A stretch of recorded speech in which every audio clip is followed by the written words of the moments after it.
Rozien Kutajjar offrit ir-riżenja tagħha minn segretarju parlamentari pendenti l-eżitu ta' proċess.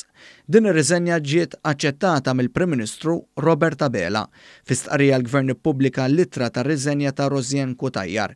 Fl-ittra Kutajjar tenniet b'mod kategoriku li filwaqt li kienet taf lil Jorgen Fenech minn meta saret taf li huwa akkużat bil-qtil ta' Daphne Caruana Galizia hija qatet kull kuntatt miegħu. Rozien Kutajjar saħqet li f'dan iż-żmien se tkun qed tiddefendi isimha bl-aktar mod konvint u onest. Qalet li se tkun qed tispjega lilha innifisha quddiem il-Kummissarju għall-Ħarsien tal-Istandards fil-ħajja pubblika.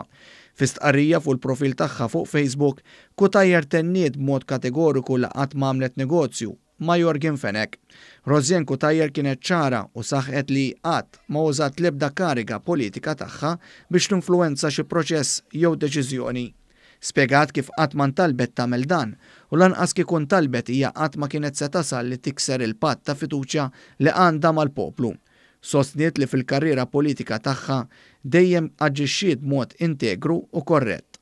Spjegat li wara ħafna riflessjoni offrit riżenja minn kariga eżekuttiva b'rispett lejn il-Partit Laburista li ilha timmilita fih għal dawn l-aħħar 10 snin u għax trid li l-Gvern ikompli jaħdem f'serenità.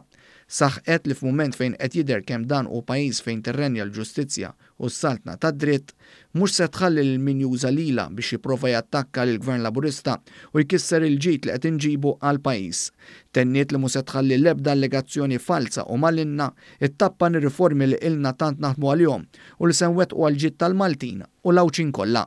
Intant il-Gvern qal li l-Prim Ministru wera l-apprezzament tiegħu għal mod kif Rozien Kutajjar għażlet li ġġib l-interessi tal-Gvern u tal-pajjiż qabel tagħha personali.